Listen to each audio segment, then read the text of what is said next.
Hey, what's up guys, it's BenBonk, and welcome back to the 30-second Slimekeep Devlog. In this devlog, I created a settings menu and a save and load system for Slimekeep. Also, if you're new here, Slimekeep is a fast-paced roguelike where you must kill and capture slimes to stop the corruption that has infected your land. Without further ado, let's get into it. So in the last devlog, I fixed a ton of bugs in Slimekeep. Unfortunately, there's still quite a few bugs left in the game, but I'll get to fixing those some other time. For now, I mainly just wanted to focus on tying up some loose ends in the game and making some core systems, just stuff that practically every game needs. So to get started, I wanted to focus on the main ending for the game, which is a pretty big deal. To show you this, I sort of have to spoil the main ending, so if you don't want to see what happens when the player beats the game, feel free to skip to the timestamp on the screen. But anyways, to start off with making this ending, I made it so that once the player kills the Slime King, this text will appear stating how the corruption is finally over. And once this text is done, the screen would fade out and load another scene in the background. As for this scene, I wasn't totally sure what to do at first. After all, this is the ending of the game, which is extremely important for obvious reasons. But after thinking for a bit, I thought it'd be pretty neat just to show a little animation of the player hanging out with some of the slimes in the game in full color.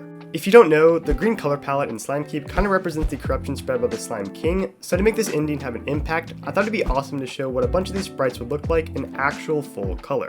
I decided to ask my community if they wanted to make this ending animation, and a few people took up the task, so huge thanks to them. But while I was waiting for them to finish up, I decided to work on the rest of the end screen, such as the credits area.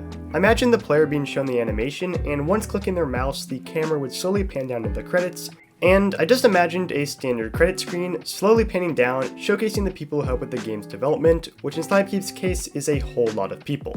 But then I had a realization. I find these kind of credit schemes super boring, so why in the world would I want to make one for my own game? This is my passion project, and I don't necessarily need to do what seemingly every other game does.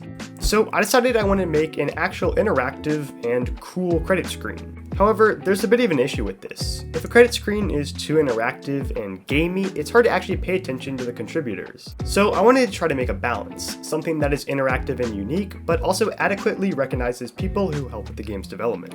Eventually, after a bit of contemplation, I decided to make an open credit screen, where the player, in full color, could walk around wherever they pleased, observing the various contributors. And to make things a little more interesting, I also thought it would be neat to showcase a bunch of pieces of Slimekeep fan art that people have made over the years as a kind of thank you and to give the player something engaging to look at. So to start off, I redesigned the player in color, and yeah, I know he looks a little strange without his normal green palette. Then I set up the base for this credit screen and allowed the player to walk around. Next, I got to setting up the actual credits and compiled a bunch of my favorite pieces of fan art over the past few years. And after just a bunch of work, we were basically done with the screen. I tried my best to include every contributor, just scattered all over the place, as well as all sorts of fan art. So yeah, that right there is the credit screen. It's nothing crazy, but still, I'm pretty happy with it. But we still weren't done with the end screen just yet. The final element missing was the animation that I was talking about before, and by now, Beta in my Discord server made this awesome end screen animation. Seriously, huge thanks to them, this end screen art is just so cool, and thanks to everyone who also made a concept for the end screen. Unfortunately, I just couldn't include all of them. But with that said, that was pretty much the main ending for the game right there. I might have worked on a few other endings for the game, but you can find that out for yourself. Moving on, I just wanted to work on a bunch of core systems that I have to make sooner or later for the game. For the first of these systems, I figured it'd be a good time to work on a settings menu. I've always planned to make the settings menu in the Slime book, so I started there. I actually ended up remaking the title for this book and named it the Book of Slime and made this cool little sprite. As for the actual settings pages, I already had all that set up from quite a while ago. I just need to create all the UI and set up the logic. So I proceeded to do just that. First, I wanted to knock out creating as much UI as possible. I spent a day just setting up the UI for the gameplay and graphics pages, but I still wasn't totally sure how to handle the controls page UI. So kinda getting off task a little, I decided to make a controls rebinding system for Slimekeep. I wasn't completely sure where to start, so I did some googling and found this YouTube tutorial by Samyam and decided to give it a try.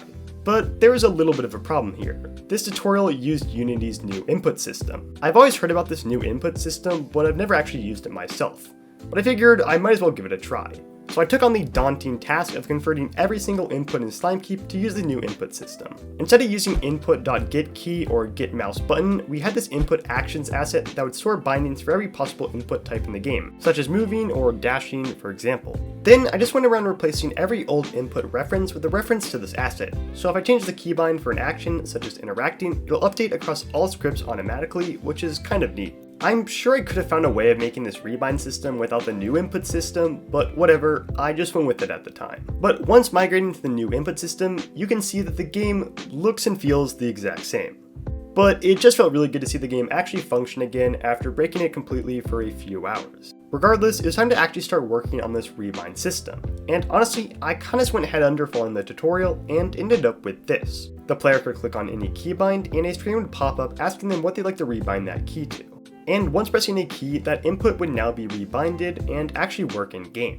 This system also had some other cool features such as these reset keybind buttons, making sure there are no duplicate rebinds, and having all rebinds be persistent, saving between playthroughs. So yeah, that is the key rebinding system, pretty neat stuff, and I'm really happy with how it turned out. But instead of turning out, I suggest you turn up to the Slimekeep Steam page and give it a wishlist, which helps with the Steam algorithm. It only takes 2 seconds to do so, link in the description. But moving on, I figured it's time to get working on the graphics menu. I just followed a pretty simple practice tutorial and got some core settings set up, such as resolution, full screen, and so on. I also wanted the player to be able to mess around with some of the other graphic settings, such as brightness, bloom, and post-exposure, which I also set up. But once making these settings, it kinda got me thinking about giving the player the ability to switch the color palette of Slimekeep. This is something that has been in the back of my head for years now, and so many of you guys have requested in the comments for a way to switch the color palette of the game, or at least make a way to unlock new palettes. My initial plan was to have palettes be unlocked after beating the game or doing some achievement. But after some consideration, I thought it would just be better to allow the player to change the palette of the game whenever they want to whatever they want. I just think it's important to give this kind of freedom to players, and I'm sure people have their color preferences, making for a better user experience. So I got to work. First, I tried out this built-in post-processing hue shift slider. It definitely worked, but I wasn't too thrilled with the results. This was mainly because Slimekeep isn't in grayscale, and all the sprites are natively green tinted, so when hue shifting, things can sometimes look a little off and unsettling. So I tried a few other potential solutions and shaders, but most of them just didn't really work out in my case. After thinking about this issue for a bit, I decided just to settle with the hue shifting slider, as 1, it was really easy to implement, and 2, I think with enough adjustments in the other graphic settings, players were able to find a palette that suits them. And there we go. This is a pretty big change for Slimekeep, but a very welcome one in my opinion. Moving on, I just made this gameplay page, which really only has one setting for now, which allows the player to change their crosshair, which is pretty neat. Finally, I made these settings playthrough persistent using Unity's player pref systems. So that's the new settings menu for now. I still haven't created the audio settings, and I'll probably end up adding more options in the future, but still super happy with these additions overall. But before I continue, as many of you know, Slimekeep is mainly a desktop game. But if you ever wanted to do something in the mobile game industry, check out Appodeal, who I'm partnering with for today's video. Appodeal is a leading mobile growth platform built for helping developers and publishers with monetization, user acquisition, and data analytics. Appodeal is great for helping you scale your mobile app business, as your own app's data is used to fuel every new monetization cycle, helping you effectively and efficiently grow your user base. Their emphasis on business intelligence tools and their easy-to-use dashboard truly sets Appodeal aside from their competitors. More specifically, on the dashboard, I can view a variety of statistics and graphs for my app, such as how much revenue it's bringing in and how many impressions have been made. In the app section, I can view and manage all my different apps. And the Segments tab allows me to manage my segmented users and run A/B tests to improve the growth strategies and performance of my apps. Finally, I can view payouts, get help from a very responsive customer support team, and so on. And if that wasn't enough, Appodeal is one of the few independent growth platforms on the market delivering unbiased solutions for app creators to rapidly establish and scale their businesses. I've looked at quite a few different mobile game platforms, and Appodeal seems like a great fit for all kinds of mobile games out there. And if you're interested in me ever making a mobile game and potentially using Appodeal, let me know in the comments. So check out Appodeal. You can integrate their SDK into your app right away, and you can use code BenBonk to even get cash back on your first campaigns. Link is in the description. For the next essential system, I figured I would get to making a save and load system for the game. Again, this is just something that I'll have to make eventually, so I figured I might as well get it out of the way. As for where to start, I remembered I got an asset in an asset bundle a few years ago called Databox, which is supposedly a save and load system asset for Unity. I tried giving this asset a go by diving into the documentation, but honestly, I was a little lost and just didn't really feel like learning how to use a whole new asset if I'm being completely honest. So I switched gears and found this YouTube tutorial series by a guy named Trevor Mock, and decided to give it a try. I followed the first video in the tutorial series and already ended up with a functioning save and load system. For example, here I have 6 slime balls, and I can close the game, reload it, and this slime ball count would be saved. Essentially, this system worked by having an interface that any script in the game can implement, called iData persistence. This interface requires two methods, a save game method and a load game method, which are essentially inverses of each other and allow me to save or load whatever variables I need. Without getting too in-depth, the save game function would be called once closing or saving the game, and the load game function would be called once starting the game by a data manager. This data manager would take the requested save data in the function and essentially transform it into a readable JSON file, which would be encrypted and saved to the player's computer. And then this data would be decrypted, read, and loaded once the player starts the game. For now, all I had saved was the player's Slimeball count, but I didn't think it'd be too difficult to save other types of data. Right? Anyways, we still had some work to do. I moved on to the next tutorial in the series and started working on an actual menu for saving and loading the game, as right now the only option in the start screen was to just start the game. And after grinding through the tutorial, the player can now walk up to the bed and would be greeted with a new game and load game menu. Because there's no previously saved game in this case, the player only has the option to start a game. And once doing that, things seem normal and I can pick up a few slime balls. But once I close the game and restart it, you can see that the load game button is not grayed out anymore, and the player can use the arrow keys to move down to this option and select it. And as expected, loading the game just loads the previously saved data. Now, this is cool, but what if the player wanted to have multiple save slots? Well, that was covered in the next tutorial in the series, where I modified this menu to contain a continue button, which would load the most recently played save slot. And now, the load game button would pop up with a menu allowing the player to choose a save slot that they had recently created. And the new game method would allow the player to create a new save slot or override an old one as expected. This was really cool, but it still wasn't done just yet. I worked on a bunch of small additions such as save backups in case saves somehow get corrupted, made a new game override pop-up so the player doesn't actually override one of their save slots, and a bunch of other small stuff. So now the save system was pretty much done, but I still had to make sure to save all the necessary data in Slimekeep, such as what weapons the player has, what their health is, what day they're on, etc.